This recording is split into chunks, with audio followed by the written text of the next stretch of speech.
For the past couple of years, it seems like every single season of anime has had banger after banger. October 2022 bringing us huge titles like Chainsaw Man Season 1 with some of the greatest animation we've ever seen. The long-anticipated return of Bleach with the 1,000-Year Blood War after 10 years. The 6th season of My Hero Academia coming out, which back then was maybe the biggest anime on Earth. Cyberpunk Edge Runners.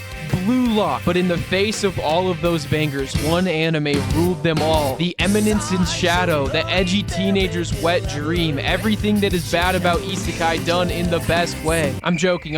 In all seriousness, ever since then, it seems like every anime season has been able to replicate that amount of hype. Just last season, we had Kaiju number 8 coming out and blowing up. Konosuba returning with Season 3 after years of not coming out. Slime Isekai Season 3. Oh, sorry, I meant Meeting Simulator. My Hero Academia Season 7, Mushoku Tensei Season 2, and an entire filler season of Demon Slayer. It's alright though, because we got the 3-minute AMV of Muzan walking. I'm gonna kill ya, Ubayashiki. My point is, it feels like we're in a renaissance of anime. Although it feels like the plots get more and more basic every season, it feels like every single season we get 2 or 3 anime no one's really heard of that come in with S-tier animation that 10 years ago would have been top of the line industry standard. And that brings us to this season, where we have bangers like, oh wait, it's a pretty slow season with no big name anime. I can feel Fairy Tail fans burning behind their screen right now. Because this season is kind of short on big hitters, I decided I would make my monthly anime video and go through all the anime I think are must watch for this season. So let's hop into it.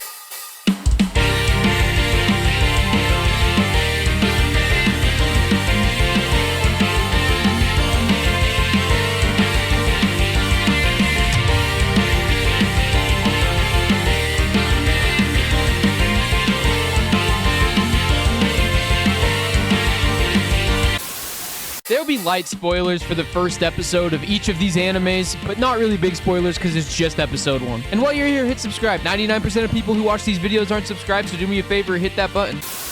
Okay, wait, guys, I have a great idea, What if we made an anime about the Suicide Squad? Okay, you like that? Okay, but get this. We need a really good studio with a great reputation to make it, so let's get Studio Wit on it. Yup, that's right. And if all of this wasn't enough to get you, it's an isekai. God damn it, anime, you've done it again. Suicide Squad Isekai is just what it sounds like. It's an isekai about the Suicide Squad. It starts in Gotham City with Harley Quinn and the Joker pulling their shenanigans, and on their getaway, they get hit by Truck Coon. No, I'm just kidding. This isn't your average isekai. It's like a Reddit mod throwing their fedora on and saying, I'm not your average guy. Because they don't get reincarnated.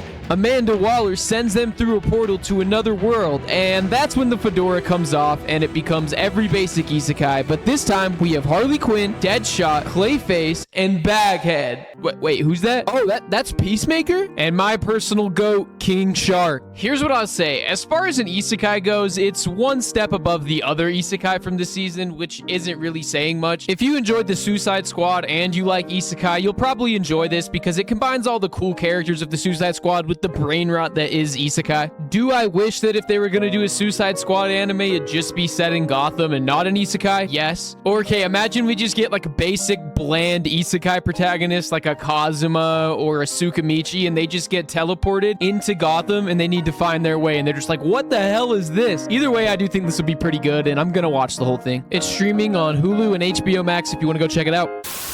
One of the biggest anime of the past couple of years has been Mashle, Magic, and Muscle. This show is just unapologetically Black Clover, but set in Hogwarts, and they really don't try to hide it. One of my biggest gripes with Mashle is that while I do love the show, I wish the animation was better and that they took their concept a little more seriously because it's just a comedy anime. Wait, what is that? Wistoria, Wand, and Sword? This anime is just an unapologetic mix of practically every big shonen you can think of, and goddamn, I love it. Did this man just dap up his cat? Anime of the year. Get this. In a world where magic reigns supreme and the people able to harness it sit at the top of society, our main character, Will, makes a promise with his childhood friend that they will become one of the 5 elite wizards that are able to ascend to the sky. Sound familiar? Well, his friend keeps her word and becomes the youngest person to ever become a Magia Vander, one of the 5 elite wizards. But unfortunately, our main character cannot use magic. But because he doesn't have magic, he has superhuman strength and uses a sword. Lord. Because he can't get credits at school for being able to cast spells, he just needs to clear a dungeon for extra credit. They really said, how can we take every aspect of the most popular recent anime and blend it into one show? And that's definitely how this came to be. The animation in this show is maybe the best this season. The character acting is amazing. When you look at the way the characters move, it's so realistic. All the little movements in their face and like the way they walk is almost on par with Chainsaw Man at times, which if you never realized has S-tier character acting. All of this just helps with immersion so you can really get invested in the world as if you're not watching a cartoon. And they take the concept pretty seriously so far. And then there's the fights. They're really good. They're not JJK season 2 good, but like pretty damn close from what I have seen. The first episode was able to get me straight up hyped, standing up out of my chair hyped, like a Gurren Lagann episode 1, even a Zom 100 episode 1. This anime so far just goes to show if you have a pretty basic plot, good setting, and put a lot of care into your animation, you can make a great anime. And I highly recommend keeping up with this one to see if they're able to keep up this insane production.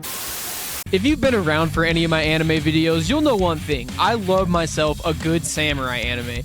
Gintama is my favorite anime of all time. I love Rurouni Kenshin, but I hate the author. I love Samurai Champloo, and I am in love with the director. In all seriousness, I love every show Shinichiro Watanabe makes. I don't know if that's how you say his name. I'm sorry. All that was to say I love a samurai story. So when I heard there was a new one made by the mangaka of Assassination Classroom and it was being animated by Cloverworks, let's just say I was a little bit excited. From the first second of this anime, you can see all of the love and care that they were putting into this show. The animation is absolutely beautiful. The colors are so vibrant, and I'm a big fan of the music. So far, the plot is pretty basic anime stuff. It takes place in the Kamakura period in Japan and follows Hoji Tokiyuki. We're just gonna call him the main character for now, the son of an influential lord that's being manipulated. Because his life is pretty much made for him, he kind of loses the joy for living, knowing that no matter what, when he becomes a lord, he will just be manipulated like his father. When a general that the main character respects, named Tadayoshi Ashikaga, I'm sorry guys, I'm not gonna be able to pronounce these names. Anyway, when Tadayoshi heads out to war, the main character throws a fit and runs away from his teachers and duties and goes out into the woods. A priest and his daughter find the main character and tell him that in 2 years' time he will become a great leader respected by his comrades and feared by his enemies. Not believing them, he runs away and goes home to find his entire village is being slaughtered and the army was betrayed by that general that the main character respects. Throughout all of this chaos, our main character is able to get away, but only with a few close calls. The fighting is insanely fluid, and the way the main character kind of fights so far is super cool. As the name states, he just dodges people and makes them like kill each other. So like he'll dodge somebody and then someone will miss him and stab their comrade, and it's really cool. After narrowly escaping from his village, he learns again the joy of living and makes a vow to get his village and land back, but as long as he lives, the general will always hunt him. Anyway, if for no other reason, I recommend watching this show just for the absolute spectacle of the animation. It looks like a Studio Ghibli or a Shinkai film, and I'm definitely excited to keep up with this one for as long as it runs. My Hero Academia is still running from the spring season and will run all the way until the end of the summer season. Now, I know this isn't technically a summer 2024 anime, but I do just want to talk about it a little bit. This is a real make or break season for My Hero because despite season 6 being one of their best seasons, not many people are that high on it anymore. And I think a big part of that is just the fact that the animation has kind of been faded out compared to some of the other things we've been getting seasonally. I understand it's an insanely action-packed manga, so it's not realistic to have top tier fights for every single one, but I really hope they can do the end of this season justice because I think everything that's going on in My Hero Academia right now is peak and it only gets better. It just sucks that Bones doesn't give it the care it deserves when there's shows like Mob Psycho that are just absolutely insane. Either way, if you like My Hero, you'll like the season. If you're thinking about dropping it, I'd recommend sticking it out because we're nearing the end of the series. Alright guys, I know I put it in the thumbnail, but I actually have not seen Oshi no Ko. What I will say is season 2 is coming out right now, and if it even slightly lives up to how good the first episode of the show was, then I mean, it's more Oshi no Ko, and congratulations to everyone who likes that. Let's just not talk about what's happening in the manga. Okay, last anime I haven't seen, guys, but I have to talk about this one because it's probably the most popular one airing this season. Fairy Tail is finally back with the 100 Years Quest. Now, I know I was clowning on Fairy Tail in the intro, but I will not underrate it because whenever I do, Fairy Tail fans flood into the comments and remind me just how big this show is. So congratulations to everyone who made it to see this arc animated because I know you've waited a long time. This wouldn't be an anime video if I didn't talk about some real isekai, so buckle down, people. No Longer Allowed in Another World is an isekai about Osamu Dazai, a real-life Japanese author who wrote the book No Longer Human, which many people believe to be a suicide note. Anime, you never fail to do it. Can't we just leave this guy alone? I mean, why do we keep making him a depressed character in these anime, man? Never mind, this is peak. If you're sensitive to stuff like self-harm, this might not be the anime for you because it is about Osamu Dazai. But anyway, this anime starts with Dazai, our main character, attempting to commit a double suicide with his lover. They tie a knot to their wrists and get ready to go down the river, and then they get truck-cooned. No, they literally get truck-cooned. When Dazai wakes up, he's greeted by a guide that says if you are unhappy, you will get hit by a truck and teleported into another world.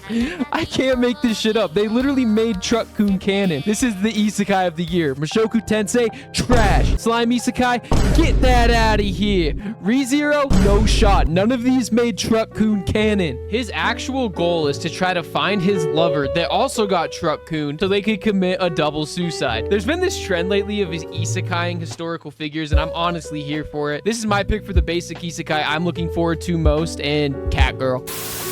Alright, that's it for this video, guys. Thank you to everyone who made it to this point in the video, and comment what you thought about it. I'm gonna be watching some other stuff this season, so if I think they're good enough to make a video on, I might make another one of these, but thank you, boys. Peace out.